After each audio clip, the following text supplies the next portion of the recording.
مولانا یوسف صاحب رحمت اللہ علیہ فرماتے تھے حیوانیت کا پہلا درجہ یہ ہے کہ اس کو صرف اپنی ذات کا فکر ہو، اپنی ضرورتوں کا فکر ہو، اپنی خواہشات کا فکر ہو، اور دوسروں کی اس کو کوئی پرواہ نہ ہو۔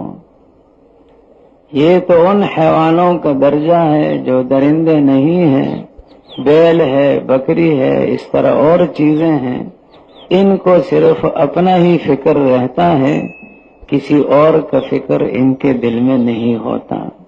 اگر اس انسان پر محنت چھوٹی رہی اور فطرت پر لانے کی کوشش نہیں کی گئی تو پھر یہ انسان حیوانیت میں ترقی کر کے دوسرے درجے میں پہنچ جاتا ہے، اور دوسرا درجہ درندوں کا ہے۔ درندے کچھ تو ایسے ہیں جو جنگل میں رہتے ہیں، اور کچھ ایسے ہیں کہ جو پرندوں میں بھی ہوتے ہیں، فضا میں رہتے ہیں۔ تو چاہے جنگل کے رہنے والے درندے ہوں، چاہے فضا میں اڑنے والے پرندے جو درندے ہیں وہ ہوں، ان سب کا بالاتفاق یہ عقیدہ ہے کہ جتنی ہم دوسروں کی زندگی تباہ کریں گے اتنی ہماری اپنی زندگی بنے گی۔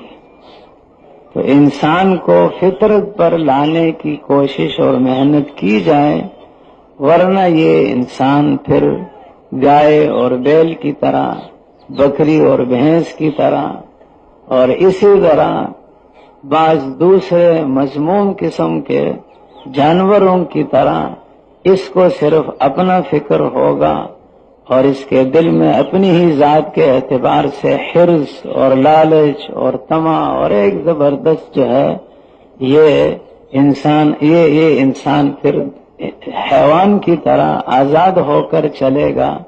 حیوان کی طرح یہ صرف اپنی ضرورتوں اور خواہشات کو مقصود بنا کر چلے گا، اور یا یہ انسان پھر ترقی کر کے درندہ بن جائے گا۔ شیر ہے، بھیڑیا ہے، چیتا ہے، اسی طرح جنگل کے اور درندے ہیں، اور یہ شکرا اور باز ہے۔ دن رات یہ اس سوچ میں ہوتے ہیں کہ کس طرح ہم دوسروں کی زندگی تباہ کر لیں تاکہ ہماری اپنی زندگی بن جائے۔ تو یہ انسان پھر درندہ بن جاتا ہے، شیشے کے سامنے کھڑا ہوتا ہے تو اپنا آپ اس کو انسانی شکل میں نظر آتا ہے۔ کوئی اس کا فوٹو اتارتا ہے اور پھر فوٹو صاف کر کے اس کو دکھاتا ہے تو اپنا آپ اس کو انسانی شکل میں نظر آتا، اپنا فوٹو انسانی شکل میں نظر آتا ہے، لیکن یہ اندر کے اعتبار سے، جذبات کے اعتبار سے، صفات کے اعتبار سے، رذائل کے اعتبار سے یہ درندہ ہے۔ کتے میں ایک صفت تو ایسی ہے کہ وہ بہت ہی بری ہے، وہ ہے حرص کی اور لالچ کی صفت۔ مولانا یوسف صاحب رحمت اللہ علیہ فرماتے تھے کسی زمیندار کی بھینس مردار ہو جائے اور وہ اس کو کسی طریقے سے کھینچ گھسیٹ کر جنگل میں پھینک دے تو جو بستی میں سب سے بڑا کتا ہوگا وہ سب سے پہلے وہاں پہنچ جائے گا، اور اس بھینس میں سے اپنی پسند کے مطابق گوشت اتنی مقدار میں کھا لے گا کہ مزید ایک بوٹی کی بھی گنجائش نہیں رہے گی۔ پھر یہ وہاں بیٹھ جاتا ہے، جو بھی کتا آتا ہے اس پر بھونک کر اس کو بھگانے کی کوشش میں لگ جاتا ہے۔ پھر 2 ہو گئے، پھر 3 ہو گئے، پھر 4 ہو گئے، اس کی بس میں ان کا دفاع نہیں رہا، تو یہ اس چیز کو برداشت نہیں کر سکتا کہ جب میری ضرورت بدرجہ اتم اس بھینس کے گوشت سے پوری ہو گئی تو کوئی بات نہیں، یہ میرے ہی ہم جنس ہیں، میرے ہم جنس کتے اور کتیاں اس سے فائدہ اٹھا لیں، یہ اس سے برداشت نہیں ہوتا، یہ اس کو بڑا ناگوار گزرتا ہے، لہذا یہ وہاں سے چلا جاتا ہے۔ اسی طرح کتے میں ایک صفت یہ ہے کہ یہ اپنی جنس کا تو دشمن ہوتا ہے. دو پڑوسی ہے، دونوں کے گھر میں کتا ہے. وہ دونوں کتے بیک وقت اپنے اپنے دروازوں سے نکل آئے، ایک دوسرے کی طرف دیکھا. پہلے تو غرغر کرتے رہیں گے اور پھر تھوڑا سا ایک دوسرے کو چومنا شروع کر دیں گے.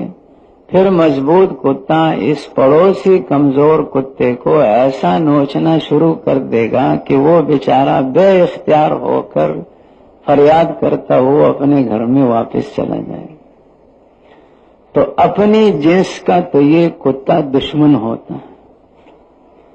پیر کے دن جس اسکول میں ہم پڑھتے تھے تو اس دن ایک بستی ہے، اس کے لڑکے اکثر غیر حاضر ہوتے تھے. ہم نے کہا بھائی یہ لڑکے غیر حاضر کیوں ہوتے ہیں؟ کسی نے کہا کہ پیر کے دن ہر ہفتے ان کے ہاں کتوں کا اکھاڑا لگتا ہے. بچپنا تھا، 12-13 سال عمر تھی. ہم نے کہا ہم بھی کتوں کی لڑائی دیکھیں گے. وہاں گئے تو دیکھا جیسے پہلوان ایک داؤ کھیلتے ہیں تو اسی طرح یہ کتے بھی دوسروں کو شکست دینے کے لیے داؤ کھیلتے تھے. اور اگر کسی کا کان پکڑ لیا تو اس کا پورا جذبہ ہوتا ہے کہ میں اس کان کو جڑوں سمیت اکھاڑ کے رکھ دوں. تو یہ کتا اپنی جنس کا دشمن ہوتا ہے. لیکن جو اس کے سامنے روٹی کا ٹکڑا ڈالتا ہے تو اس کا بڑا وفادار ہوتا ہے. وہ اپنے کھیت سے، اپنی دکان سے، کاروبار سے اندر آتا ہے، یہ بھاگ کے اس کے استقبال کے لیے چلا جاتا ہے. آگے ہوتا ہے، پیچھے ہوتا ہے، ارد گرد گھومتا ہے، دم ہلاتا ہے، گویا کی زبان حال سے اس کا بڑا اکرام کرتا ہے، سلام کہتا ہے. تو اپنوں کا یہ دشمن ہوتا ہے. جو اس کے سامنے ٹکڑا ڈالتا ہے ان کا یہ بڑا وفادار ہوتا ہے. تو اگر انسان کو فطرت پر لانے کی محنت خدا نخواستہ چھوٹی رہی تو پھر یہ انسان بیل، گائے، کتا، درندہ ان کی طرح بن جاتا ہے.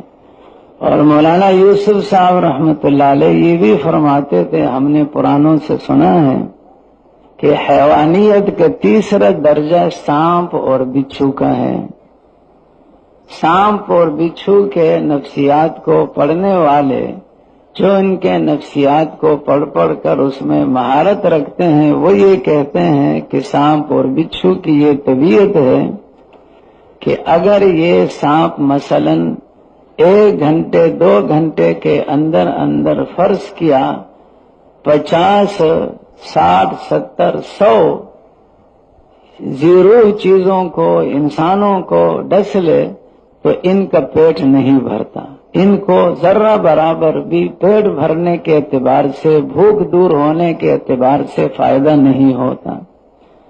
لیکن ان کی طبیعت ایسی ہے کہ دوسروں کو تڑپتا ہوا دیکھ کر، دوسروں کو تڑپتا ہوا تصور کر کے انہیں بڑی خوشی ہوتی ہے.